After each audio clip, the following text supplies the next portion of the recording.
RCR presenta Perú 2030, programa sobre la reforma del Estado, la descentralización, la modernización de la gestión pública, el desarrollo regional y local en el marco de los 17 Objetivos de Desarrollo Sostenible de la Agenda 2030. Información, entrevistas, análisis y debates. Llevamos 7 años debatiendo los problemas del país y sus posibles soluciones. Perú 2030, con la dirección y conducción de Franz Portugal.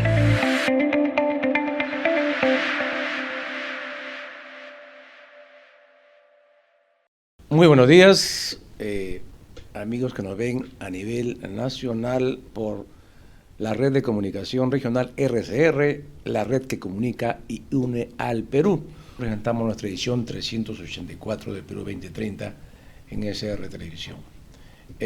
También Perú 2030 se transmite en la plataforma digital que dirige Ignacio Arana en teratp.com. Bueno, esta semana obviamente han ocurrido varios acontecimientos que hoy no vamos a comentarlo porque hay uno que realmente ha marcado la semana, el fallecimiento del dictador Alberto Fujimori a los 86 años. Esto ocurrió el miércoles 11 y que gobernó el país una década y al final renunció por fax y huyó al Japón, donde usando su doble nacionalidad intentó ser senador del Japón por una agrupación de extrema derecha llamada Kokumin Shinto, Nuevo Partido del Pueblo en japonés, una bancada que entonces tenía solamente 4 escaños de los 242 de la Cámara Alta. Y también hay que señalar que la Sala Penal Especial de la Corte Suprema condenó el 2009 a Fujimori a 25 años de prisión tras determinar que fue autor inmediato de homicidio calificado con alevosía, lesiones graves y secuestro agravado en las matanzas de Barrio Alto, La Cantuta y los secuestros del periodista Gustavo Gorriti y el empresario Samuel Dier Ampudia. También fue condenado por corrupción, peculado, usurpación de funciones. La reparación civil total al Estado es de 57 millones de soles, según se informa. Obviamente no ha pagado un solo sol de esta reparación civil a la fecha de su muerte. Alberto Fujimori no solo carga 5 condenas, sino que tiene otros casos pendientes, como el caso Pativilca, que el Ministerio Público imputa responsabilidad en el asesinato de 6 personas en manos del grupo paramilitar Colina. Esto ocurrió el año 92 en la Pampa de San José y Caraqueño de Barranca, en Lima. Ahora bien, como ustedes han visto, los medios de comunicación, la mayoría, con raras excepciones, solo ven el aspecto, digamos, positivo del señor Fujimori y las alabanzas de sus partidarios y de otros periodistas, realmente es escandalosa. Es cierto que Fujimori hizo obras, como hemos visto en los medios, gente que viene de algunos sitios del país lo recuerdan porque le hizo la obra de su distrito, de su provincia, de su sector. Eso obviamente generó un colchón político muy importante en la gestión de Fujimori. Pero si ponemos en la balanza lo positivo y lo negativo, lo negativo obviamente es altamente mayoritario. El gobierno ha declarado duelo nacional el 12, 13 y 14. Duelo nacional por alguien que fue condenado y estuvo preso por graves delitos, me parece contradictorio, Es una vergüenza nacional que el gobierno le haga el protocolo de expresidente cuando esa situación, ¿no es cierto?, es altamente cuestionable para el caso de Fujimori, ¿no? Los peruanos no somos amnésicos, no vamos a olvidar lo que pasó en el caso de Fujimori. Habría que hablar un montón, pasaríamos todo un programa viendo, ¿no?, todos los graves problemas en los cuales Fujimori sometió al país.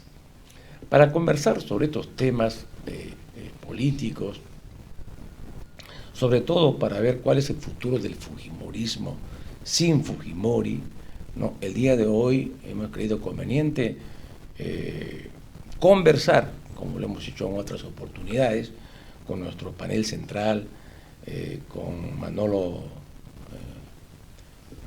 Bernales Alvarado y con Ricardo Vázquez, que ya acá tenemos ahora en este momento. Manolo, buenos días, Manolo. Muy buenos días, Franz. Gracias por incorporarte. Y gracias por la invitación. Estoy recién aterrizado del extranjero, con mucho gusto. Acaba de llegar Manolo de un periplo que ha hecho en México. Corto periplo. Un corto periplo. Pero antes de conversar sobre la mesa central, como siempre, anunciamos las novedades que nos trae el número 185 del Semanario Político Digital Apuntes a Lápiz, que dirige Julio Failov desde la ciudad heroica de Tacna. El título de la portada de este número es El Guayco Ronrón, un gato en la impunidad, con fotos de Vladimir Cerrón. Además trae interesantes artículos, ¿no?, de análisis político. Muy bien, vamos entonces con nuestra mesa central, con Manuel Bernales Alvarado, sociólogo, analista político, y obviamente aquí en RCR conduce el magnífico programa Geopolítica en RCR, un programa que hacía mucho falta en nuestro país. Creo que es el único programa que hay de este tipo, ¿o cuáles tienes competencia? Creo que hay otro programa más. Bueno, Francisco Belaúnde Matosian tiene su programa. Últimamente no lo he seguido, hemos estado intercambiando nuestros programas. Y creo que hay otra persona más, tal vez uno hasta dos programas más, pero como son de redes que crean su propio YouTube, su propio canal, en realidad no tengo acceso. Y no han tenido el impacto ni la repercusión que tiene este programa de red de comunicación regional, que se nutre tanto de personas del país, pero también del extranjero. Claro. Y lo iniciamos precisamente con solamente un nacional en ese momento, antes de su alejamiento de la actividad pública y académica, con Hugo Neiras Amanece en el primer programa, y también con otros importantes académicos, en ese caso radicados desde Chile. Bueno, sí. Claro, es cierto eso. También aquí en Perú 2030 hemos tenido varios invitados internacionales con los cuales hemos conversado sobre importantes problemas del país y de América Latina. Muy bien. La pregunta es, bueno, hay un montón de preguntas luego de la muerte de... Déjalas caer, vamos viendo. De Fujimori, ¿no? Y han aparecido en el tablero, obviamente, ¿no? Por esta desaparición de Alberto Fujimori, fundador de este movimiento político que ahora se llama Fuerza Popular y que dirige su heredera, Keiko Fujimori. ¿Cuál sería el impacto político que tendrá la muerte del dictador y el reo Alberto Fujimori para el fujimorismo? Sería la primera pregunta en esta conversación. Mira, yo veo varias cosas. Déjame decirlo con algunas respuestas, como se dice, a la vena. Tú mismo has señalado que junto a la lectura que tú has hecho de tu posición y de tu interpretación del fenómeno fujimorista y de Fujimori en particular, al mismo tiempo hay otra perspectiva que no compartes, pero desde el punto de vista de este otro sector de la sociedad, tampoco compartirían el punto de vista que tú has relatado, y probablemente tampoco un punto de vista que no esté ni con uno ni con otro, porque también hay otras perspectivas en el país. Por ejemplo, desde mi perspectiva, yo veo el asunto de todo este proceso en dos términos. Primero, en una larga duración, o sea, la larga duración del ciclo peruano entre el siglo XX y el siglo XXI actual.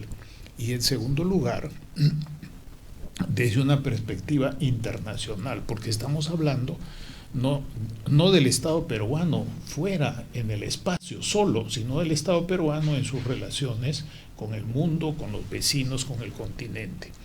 De esto yo saco una conclusión que te invito a conversar, y es que mientras no tengamos una perspectiva menos polarizante, que parta de un enjuiciamiento valorativo, moral y político, porque no es solamente ético y moral, ¿no? Es también político, sobre este fenómeno, vamos a tener dificultad para encontrar una respuesta a una pregunta todavía más importante que la pregunta acerca del futuro del fujimorismo, y es la pregunta acerca del futuro del Perú.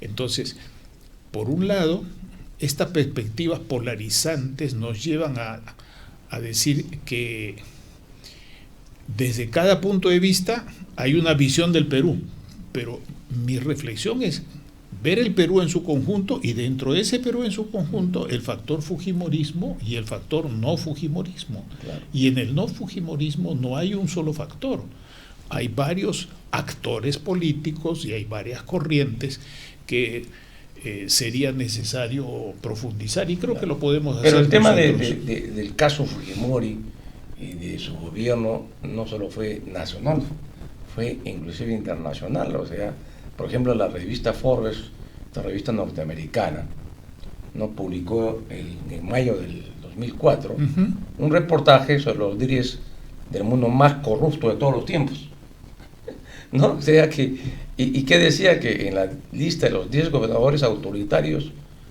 a nivel mundial, ¿no es cierto?, Fujimori ocupaba el puesto 7. Es decir, el tema de puntos de vista nacionales no solo quedaron en el ámbito nacional, sino que revistas como la de Forbes, que no le podemos denominar antifujimorista, a priori no lo es, cierto, claro. ¿No? Sin embargo, ya tenía esa opinión respecto de Fujimori. Pero ¿habría terminado, tú crees, un ciclo político para el país con la muerte de Fujimori, y se habría iniciado uno nuevo? O como dice Juan de la Puente recientemente en La República, señala que la muerte de Fujimori no abre ni cierra. Dice que su gobierno inició el ciclo neoliberal y autoritario, ¿no?, que fue superado en un momento de su fase política, ¿no?, eso fue en el año 2000, pero en su fase económica todavía persistió. ¿Tú crees que, cuál de los puntos tú crees que... Mira, ¿no hay un nuevo ciclo político o no hay, como dice Juan de la Puente? Yo pienso que hay un nuevo ciclo político. Coincido con los otros aspectos que señala Juan de la Puente, que tú acabas de citar. En eso coincido, porque el régimen económico básicamente continúa, y uno lo puede ver ahorita en el avatar de la empresa pública de régimen especial, que es Petroperú. Ese es un caso en el cual se ubica dentro del régimen económico con los problemas del régimen económico. Y en segundo lugar, el régimen económico horadado por el exceso de gasto que se está produciendo con los recursos fiscales de los ingresos que tiene el Estado. Y hay cifras que ayer el exministro de Energía y Minas, Jaime Gálvez, dio, que son contundentes, porque no dio cifras de su cabeza, sino cifras de la información pública oficial, que no se discute ni se plantea públicamente. Entonces, el ciclo económico, como componente del conjunto político, continúa. El ciclo político se abre, y para mí se abre con la siguiente pregunta: ¿qué es el fujimorismo? ¿Es un partido? Para algunos, como Hildebrand, es simplemente una banda delictiva, pero Hildebrand siempre tiene con todos los gobiernos la costumbre de expresarse de esa manera con todos y cada uno, y esa es su razón de existir fundamentalmente, aunque tiene información de interés en sus publicaciones escritas y en su manifestación de televisión. Pero el fujimorismo... ¿Qué es el fujimorismo? Manolo, el fujimorismo, digamos, ¿Cuál es su presencia en el campo político del país? No llega ni al 20%, ¿no? Y posiblemente, ¿no?, en el próximo periodo se va a seguir achicando, ¿no?, ese porcentaje, ¿no? En un momento tuvo hasta 73 congresistas, ¿no es cierto? Pero ahora solo tiene 22, si no me equivoco, y así posiblemente en el siguiente periodo esa cifra se achique, ¿no? Obviamente por el costo político que ha significado su gestión, ¿no es cierto?, en su actuación en el Congreso, ¿no?, y su directa relación con el gobierno actual, ¿no? Las encuestas así lo demuestran, no es que yo diga, tengo un antifujimorismo, no, ahí están las encuestas que están mostrando ese resultado del manejo político que ha tenido Keiko Fujimori al frente de su bancada. Keiko y el elenco que está con ella, que ha ido variando. Acuérdate que en la candidatura de Keiko Fujimori, cuando gana PPK, había en la segunda vicepresidencia un hombre salido de la izquierda. Y bien claramente la izquierda, que fue presidente de Junín, Vladimiro Guaro, que indicaba una búsqueda de otros elementos que pudieran complementar lo que era el núcleo duro del fujimorismo. Bueno, eso se cayó y se quedaron con el núcleo duro del fujimorismo, que tiene para la opinión pública, antes del fallecimiento, donde sale toda la emotividad de mucha gente, que es absolutamente comprensible, no es una razón política de Estado, pero es comprensible, ¿verdad? Así ocurrió con otros dirigentes del Estado que en su momento fueron denostados. Por ejemplo, en el caso de Velasco murió en olor de multitud. Ajá. Y sin tener apoyo del Estado, murió en olor de multitud. Y en un periodo en el cual ya había una parte importante de la sociedad peruana y de los políticos que opinaban que era el culpable del desastre del Perú, tan culpable como la Guerra del Pacífico, algo así. Y ese discurso continúa. Eso es parecido al discurso sobre el fujimorismo. Y el antifujimorismo es parecido al antiaprismo, no estamos inventando nada. Ahora, ¿tú crees que el antifujimorismo fue producto de la actuación de Alberto Fujimori o lo creó su hija? Yo creo que hay los dos factores, pero cuando Alberto Fujimori deja de ser el conductor efectivo, por estar obviamente limitado, por más que se diga que intervenía desde la cárcel, ¿no? O desde la clínica japonesa, no estaba efectivamente. Y en el Perú hay ese tipo de versiones. Hay gente que hoy día, hay gente que cree que Vladimiro Montesinos sigue gobernando el Perú y que Alan García no ha muerto. Entonces, hay ese tipo de cosas. Pero también se dice que Alberto Fujimori sí nunca perdió el mando del fujimorismo. Siempre, ¿no?, tuvo esa capacidad y su hija no pudo, a pesar de que en algunos momentos quiso rebelarse al mando de su padre, al final fracasó y siempre está sometida a las decisiones de su padre. Eso es exacto. ¿Qué opinas al respecto? No tengo elementos de juicio para decir, como preguntas tú, que eso es exacto, pero lo voy a asumir que eso es así, ¿ya? Entonces la pregunta es otra, la pregunta cae de madura: ¿será esta persona la heredera efectiva capaz de mantener ese 22% o acrecentarlo o impedir que disminuya? Esa es la pregunta. Mi respuesta es que es poco probable. Es poco probable porque ha perdido 3 votaciones. Ajá, es un punto. O sea, hay una evidencia, ¿no? Hay una evidencia. O sea, han fracasado 3 veces. El anti es muy fuerte. Claro. El anti es muy fuerte. Y no obstante eso, se mantuvo con una votación importante en departamentos que llamamos regiones y en el Congreso. Pero eso me lleva, permíteme un paréntesis.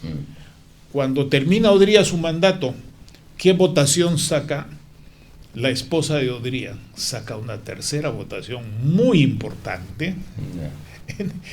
El Perú siempre ha sido así, siempre ha mantenido un movimiento detrás de un líder, detrás de una configuración de intereses que acompañan a ese líder. No es solo ese líder, son el conjunto de intereses. Hoy día eso está mucho más matizado por varios factores. Uno, por la influencia internacional, ¿no? Sea en un sentido o en otro, liberal, socializante, lo que fuera, pero hay una influencia internacional mayor de la que existía antes en nuestra república, en nuestra sociedad. Y en segundo lugar, porque hay economías ilegales que atraviesan prácticamente todos los partidos. Es una evidencia que eso atraviesa tanto el fujimorismo como el cerronismo, como el castillismo y otros grupos, con algunas excepciones, pero lo atraviesa.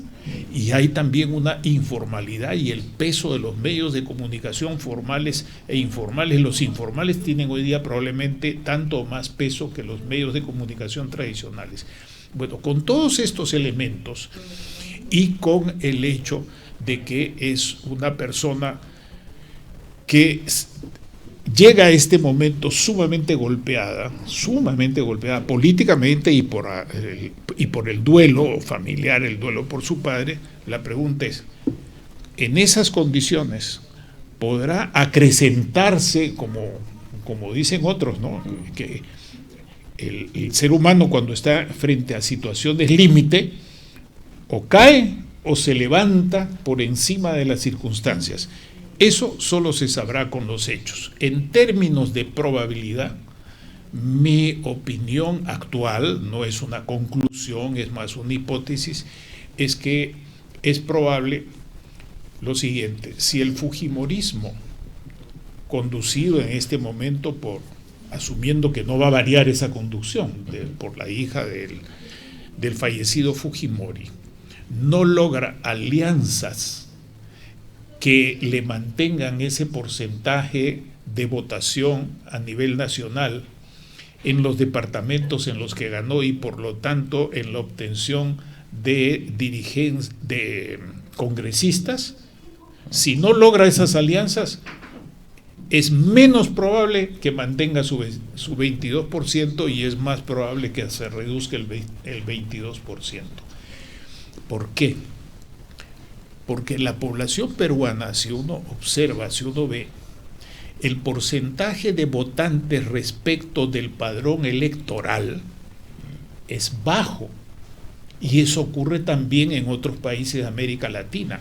Entonces hay un gran número de ciudadanos votantes que, como dice la antigua teoría sociológica, están en situación de movilización y disponibilidad para poder enrolarse en uno u otro sentido. Bueno, ese es un sector más grande que los votantes.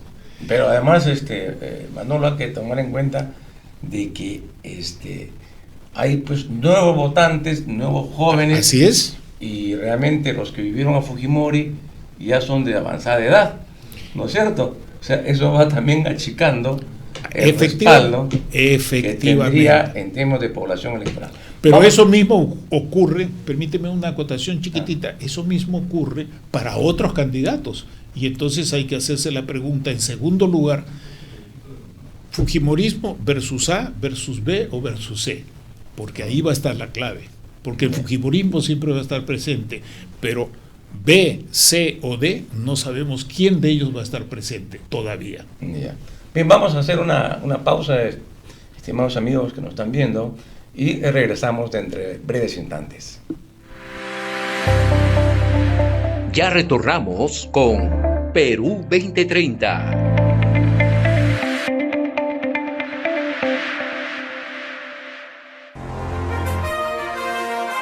RCR, Red de Comunicación Regional, la red que comunica y une al Perú. Integramos y damos voz a las comunidades más alejadas del Perú. Más de 40 emisoras de radio, 30 estaciones de televisión y nuestras redes sociales se unen a diario con la señal de RCR. Integramos a más de 400 localidades en costa, sierra y selva. RCR, Red de Comunicación Regional, la red que comunica y une al Perú.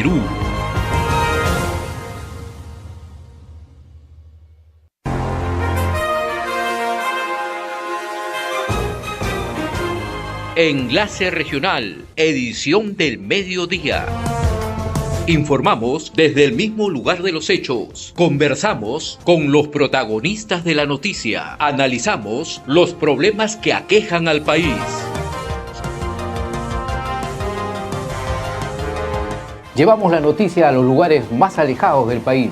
Somos Enlace Regional, de lunes a viernes, de 12 a 2 de la tarde, por RCR, la red que comunica y une al Perú. El programa Construyendo con Valores, que se transmite por la cadena de RCR, tiene como visión contribuir en la toma de conciencia de los valores necesarios para alcanzar el desarrollo personal y nacional. El Perú tiene todos los recursos para convertirse en una potencia en el mundo, pero ese sueño solo lo lograremos si construimos un país con valores. En nuestro querido Perú, el problema no es dinero ni fondos. El problema es una gestión profesional y con valores en todos los niveles. La tarea de hacer grande a nuestro país nos compromete absolutamente a todos. En el programa nosotros recomendamos el camino que debemos seguir y lo hacemos con mensajes muy sencillos, pero que tocan temas muy importantes. Nosotros hacemos el programa con mucho cariño, pero la parte más importante eres tú. Es por eso te digo, te esperamos todos los martes de 6 a 7 p.m. en RCR. Sé parte de la familia. Todos y cada uno de los peruanos somos protagonistas del cambio con valores. Únete al cambio.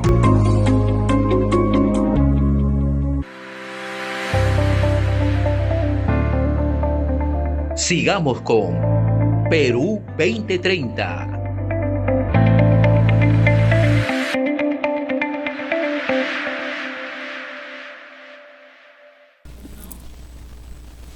Muy bien, amigos, regresamos pues con Perú 2030 y el día de hoy estamos conversando sobre el fujimorismo sin Fujimori, y nuestros invitados de hoy es Manuel Bernales y Ricardo Vázquez. Buenos días, Ricardo, que ya se incorporó a nuestro panel. Gracias, Franz. Gracias, Manolo. Mucho gusto. Bueno, Ricardo, ¿qué va a pasar con el fujimorismo? Es lo que estábamos conversando. El hecho de que haya fallecido va a significar que se quede sin, por ejemplo, sin referente Keiko Fujimori, y eso la debilitaría, ¿o crees que más bien este hecho va a mejorar su presencia en el ámbito político?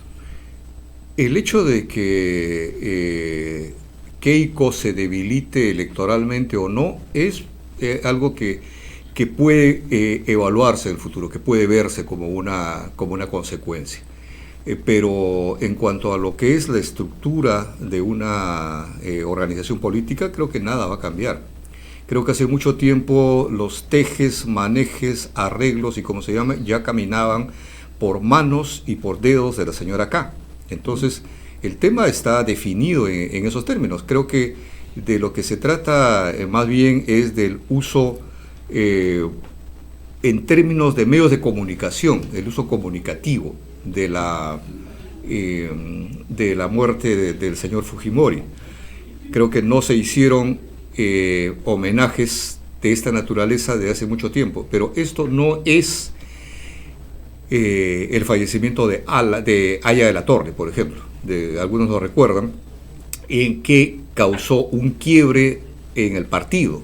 Esto no es tampoco, por supuesto, una manifestación serena y sentida como la del fallecimiento de Valentín Paniagua, ni es tampoco una apoteosis orgánica, ni una expresión común, orgánica, partidaria como el fallecimiento de Alan García.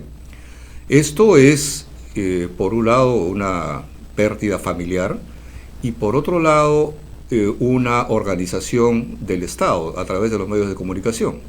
Es la presentación de una muerte, de un fallecimiento, que es utilizado como un medio para poder difundir, crear un acontecimiento nacional que pueda encubrir cosas, que pueda sustentar una alianza con una mayoría parlamentaria, etc. Eso es lo que constituye en este momento. Keiko creo que no va a tener un elemento de campaña, pero que hace tiempo había demostrado que fuera de la unción y de la bendición del padre, orgánicamente, institucionalmente, programáticamente, ya significaban poco, porque las alianzas políticas en este sentido y económicas se habían tejido alrededor de ella. Bueno, y aquí a propósito, mencionado el tema de la situación en que se presenta el panorama, ¿no?, generado por el gobierno al declarar en 3 días de huelga, darle honores de presidente, etcétera, etcétera, todo un montaje que ha habido.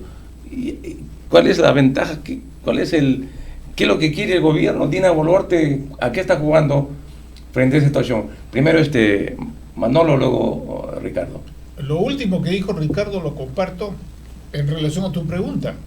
Es un movimiento de piezas para conseguir su continuidad y llegar hasta el 26 con el apoyo de los congresistas y de otros sectores que obedecen tanto a la línea política del fujimorismo en este momento, cuya cabeza visible es la hija y ya no es el fallecido, aunque en un sentido de mito social, independientemente de que a uno le guste o no el mito, en un sentido de mito social, es más importante que cualquiera de los herederos del partido, sea la hija o quien fuere. Entonces, es un empleo importante de quien gobierna y de los distintos grupos que la acuerpan para mantenerse en la continuidad a pesar del rechazo de la gente que se refleja en las encuestas. Para mí eso es sumamente claro, y poder seguir trabajando, cumpliendo sus funciones. Eso lo veremos en los próximos días de una manera clara por los decretos supremos, convenios que hayan.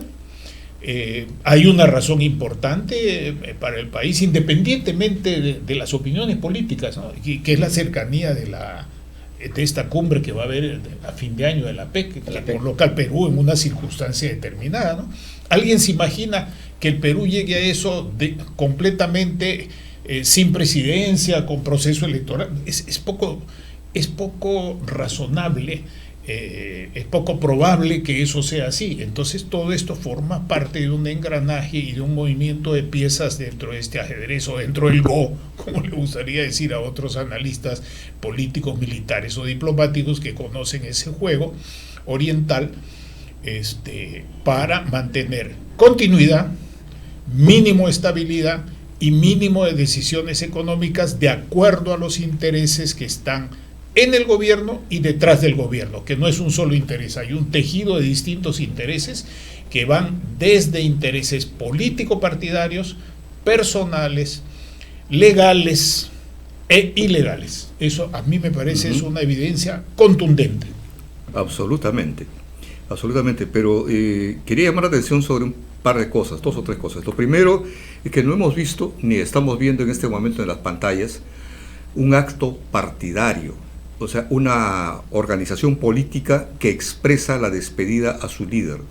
Hemos visto filas de ciudadanos que expresan su respeto al féretro, pero no hemos visto un acto del partido político que expresa la ratificación de la línea de su líder, la ideología de su líder, sobre todo los principios de su líder. Y no los hemos visto porque no existen.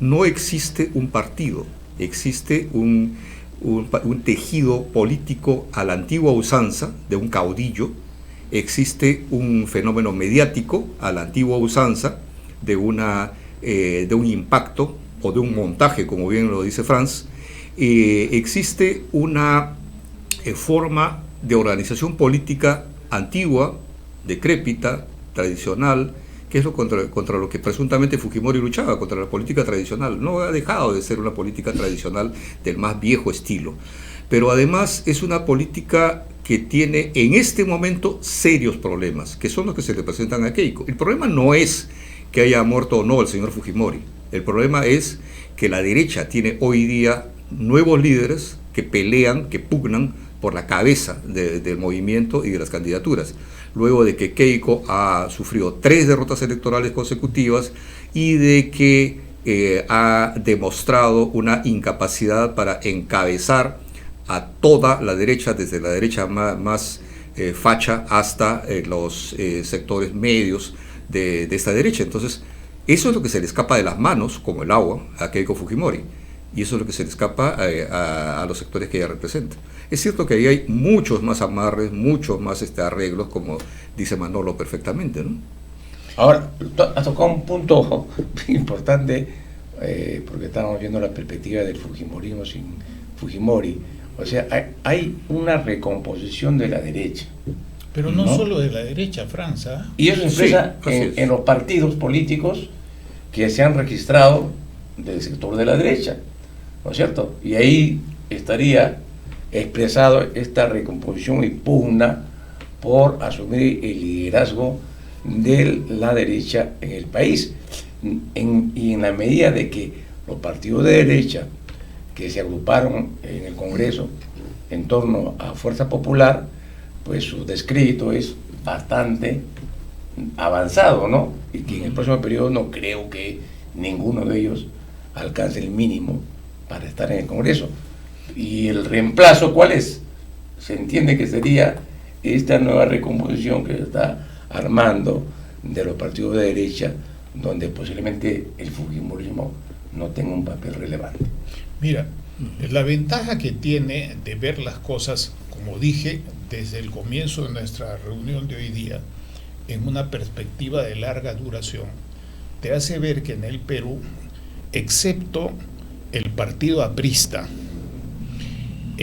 como partido que viene de 1924-1930, y el Partido Comunista, no ha habido ningún otro partido que tenga una relación imbricada fuertemente con los sectores de trabajadores, de campesinos o de clases medias, para no hablar del partido de Sendero Luminoso, que fue un partido terrorista. Eso no hay que olvidarse, y que sigue existiendo, ahí están presentes. Y a mí lo que me extraña es que el fujimorismo es tan fuerte que solamente señala eso y pareciera como que fuera una campaña, y el antifujimorismo se concentra en Fujimori y olvida a los otros actores. Entonces, ver desde dentro y desde fuera da la ventaja de ver, primero, larga duración. Siempre en el Perú ha habido un porcentaje del padrón electoral mayor que el porcentaje votante. Por lo tanto, existe siempre un porcentaje de gente que está suelta y que puede ser movilizada o encauzada a votar. Tercero, coincidimos, creo que todos nosotros, en que fuera de esas organizaciones partidarias fuertes lo que ha habido es un proceso de caudillismo que además viene del Incario.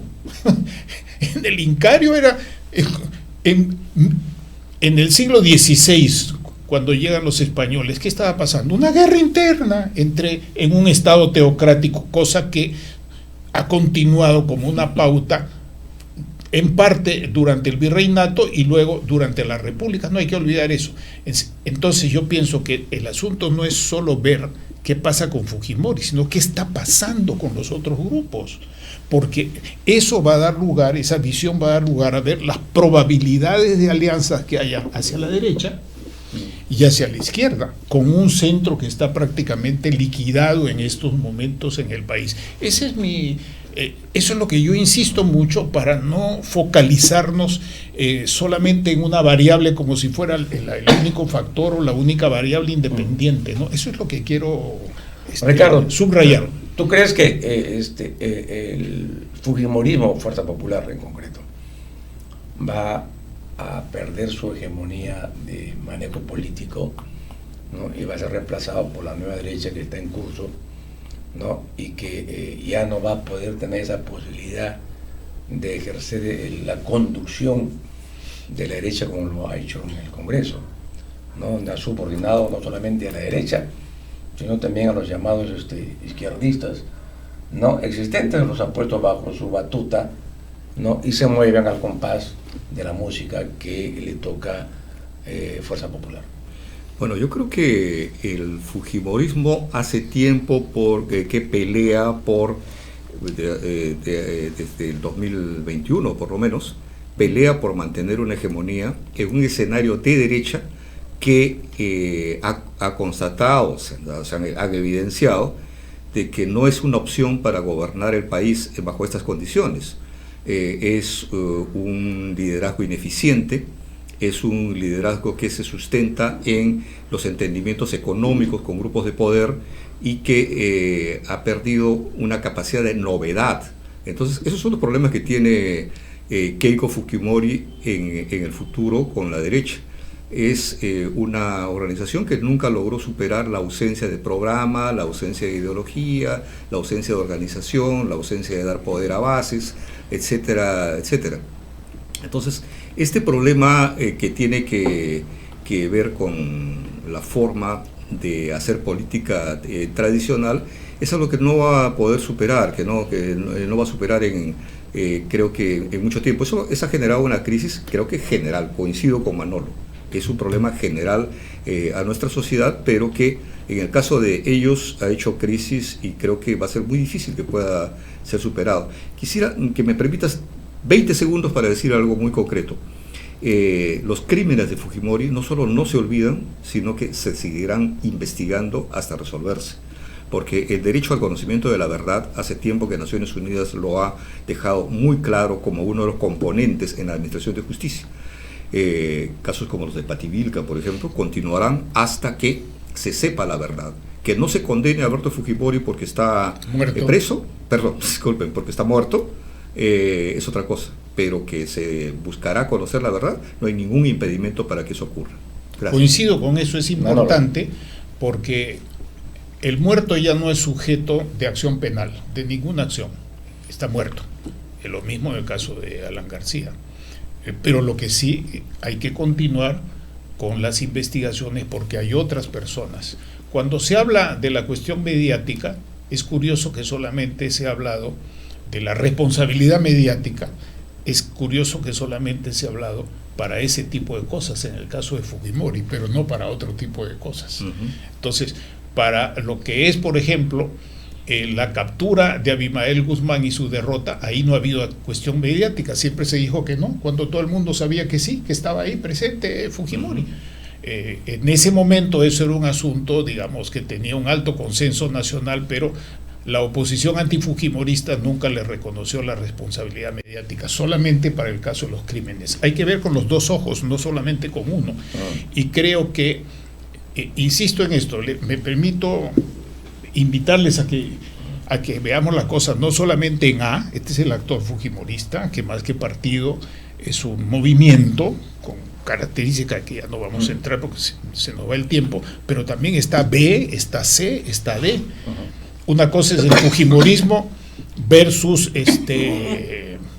Acción Popular, o versus el partido, el PPC, que probablemente hayan alianzas. Otra cosa es distinta versus Perú Libre, otra cosa es distinta versus otros grupos. Ahora, ese es el asunto. Claro, ahora no están jugando solos, eso quiero decir. Ahora, ¿ustedes creen de que de hecho se produciría un debilitamiento del fujimorismo al desaparecer el líder? Y esto abriría, ¿no?, la posibilidad de luchas internas al interior del fujimorismo, como ha ocurrido en otros casos, o creen que se va a mantener, ¿no?, la situación, digamos, de estabilidad política interna del fujimorismo? Manolo, Ricardo y luego Manolo. Sí, yo creo que no hay ningún partido que tenga que romperse, ni hay ningún liderazgo alternativo a la dinastía. Esa es tal vez la única ventaja que pueda tener la constitución del partido dinástico, como el caso del fujimorismo. No hay ningún debate sobre quién está a la cabeza.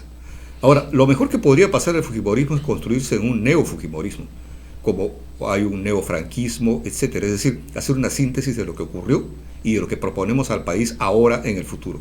El fujimorismo, y políticamente, programáticamente, se agotó en 1995, pero ha sido un agente perturbador hasta ahora por esa falta de comprensión de en qué país estamos. Esta modificación debe proceder ahora, si no va a quedar nada en el fujimorismo, del fujimorismo en la política nacional. Mira, en esa perspectiva quiero matizar un poquito para reforzarla y para mostrar otra dimensión. Los partidos en el Perú siempre se han dividido. Acción Popular Socialista versus Acción Popular. Democracia Cristiana escindida con el PPC primero y luego con el Movimiento Socialista Comunitario, que luego es una de las bases del PSR. El PSR dividido también, los otros partidos divididos. El APRA no se divide después con la muerte de Haya, y el APRA estaba dividido. Acuérdense del APRA rebelde. Eso es muy importante y fue muy importante también a escala internacional, y así todos. En consecuencia, la pregunta es, ¿será la dirigencia en el desempeño, ¿no?, la estrategia y táctica del desempeño, capaz de hacer un neofujimorismo? Porque no puede ser el fujimorismo mirando hacia atrás, como si fuera un indigenismo que quiere resucitar el Tahuantinsuyo o al estilo Antabro, ¿no? Estamos frente a una circunstancia del siglo XXI en el Perú y en el mundo que le rodea. Entonces, hay un neo-PRI en México, hay un como podríamos decir, un neo-Lula, un neo-partido.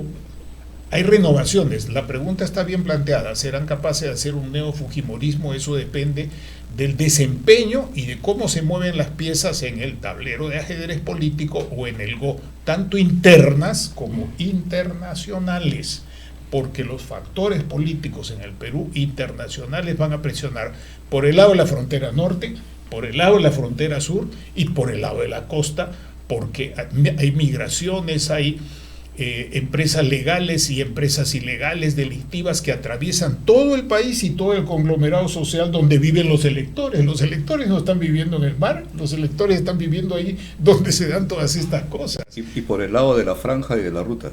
Por supuesto, a eso me refería. No quise mencionarlo así, pero gracias por la franqueza. Ya. Así es. Ahora, ¿qué herencia deja Fujimori? ¿No? ¿Qué herencia nos deja? Hay, digamos, un estilo de hacer política, una cultura política fujimorista que estaría caracterizado por la corrupción, el control de los poderes, la impunidad, el cinismo.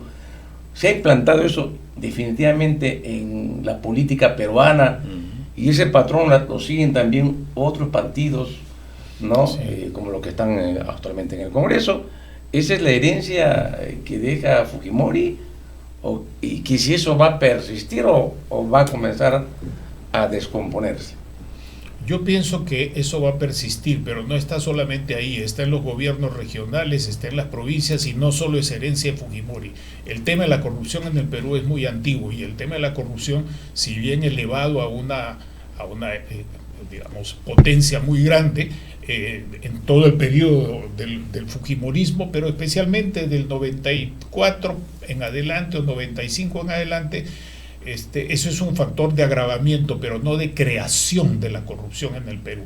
Y creo que, para hablar de una manera retadora, para buscarnos la pregunta, es las dos cuestiones que rescatan el mito Fujimori, que es libre comercio, capítulo económico de la Constitución, y orden, ¿no? Orden público a la prepo, con la ley y a la prepo. ¿Ok? ¿Eso le conviene a las inversiones chinas? ¿Le conviene a qué inversiones? Porque el Perú hoy día depende de las inversiones. La comida del Perú, el ahorro del Perú, viene tanto de las inversiones legales o legalizadas y de las inversiones ilegales. esa herencia de Fujimori en una perspectiva internacional, por así decir, herencia de Fujimori, ¿no? Ese es un movimiento que fue un movimiento internacional, ¿no? El fujimorismo no creó eso estaba presente desde la caída del muro de Berlín y desde antes con el fracaso de distintos movimientos de carácter socialdemócrata. Entonces la pregunta para mí es esa, ¿no? Esa herencia, ¿a quién le conviene? Hace como más de 20 años el procurador Ugaz dijo en una presentación en el Congreso que una de las cosas que habían descubierto ellos en su trabajo era que la acción corruptora del fujimorismo se sustentaba en costumbres, acciones, modos de actuar que tenían por lo menos 20 años en el pasado para ellos en aquel momento, mucho tiempo en el pasado. Creo que no hay nada nuevo en lo que hizo Fujimori con Montesinos, de la mano. Lo que hicieron fue utilizar los mecanismos de la política presentes en este país hace mucho tiempo. El narcotráfico no lo inventó Fujimori, lo utilizó. El poder económico industrializador del narcotráfico no lo inventó Fujimori. El poder de la minería ilegal y de la extracción ilegal no lo inventó Fujimori, lo utilizó Fujimori. El poder corruptor, que incluso vinculó a Fuerzas Armadas bajo diversos mecanismos, no lo inventó Fujimori, lo utilizó Fujimori. Entonces, creo que no hay mucho nuevo en lo que hizo, pero sí en su magistral utilización. Una sola cosa creo que sí es producto de Fujimori durante las últimas décadas, que es el mito del outsider, que nos ha creado tremendos problemas en el imaginario político de líderes y de liderzuelos y de ciudadanos. El hecho de que alguien puede salir de la nada, de la arena, y convertirse en presidente de la República y dirigir este país. Eso no es lo que ocurrió, pero eso es mito. Lo han presentado como una posibilidad que rompe la política, que hace inútil la organización política y la vida partidaria. Entonces, eso es lo que ha quedado. El mito del outsider también va con el senderismo. ¿Qué cosa era el presidente Gonzalo? Un terrorista, no maoísta, sino polpotiano, que es otra cosa, no vamos a hablar de eso hoy día, que eso lo sabemos bien, los que nos hemos dedicado a estudiar y hemos vivido y padecido ese periodo, y es también un outsider. Velasco también fue un outsider. Entonces hay distintos tipos de outsiders en una sociedad que no tiene la suficiente cohesión interna, no tiene una sociedad civil fuerte. Acá hoy día sociedad civil se identifica con ONG, lo cual es una tontería. Claro, un grave error. Y de esa sociedad no es la que salen los partidos, la que salen las organizaciones, ¿no? Ese es nuestro problema de fondo. Claro. Y por atrevimiento, le digo, para seguir conversando después, no hemos hablado de Acuña. Acuña puede ser, con su organización partidaria y económica, un sobreviviente de estos naufragios sobre los que estamos especulando, conversando, analizando, de todo un poco, ¿no?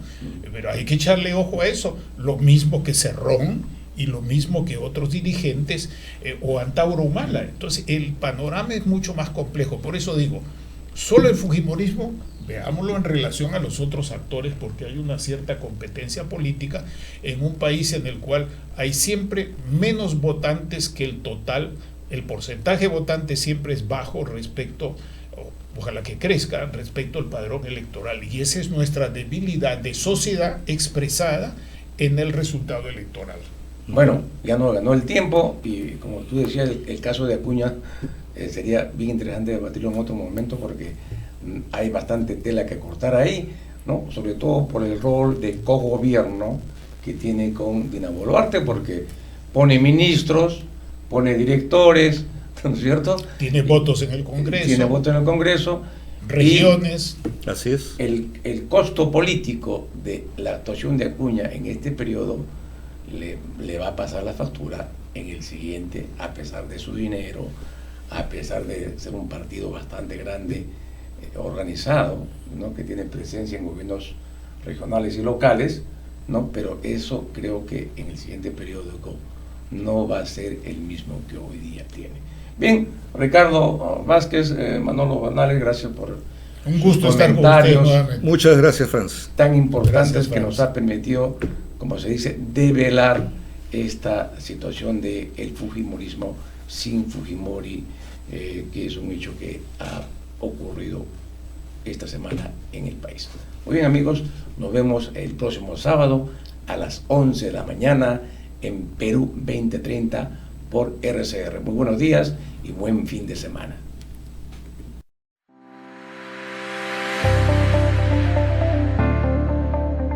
RCR presentó Perú 2030. Retornamos en nuestra próxima edición con más información, entrevistas, análisis y debates sobre los problemas del país y sus posibles soluciones. Perú 2030.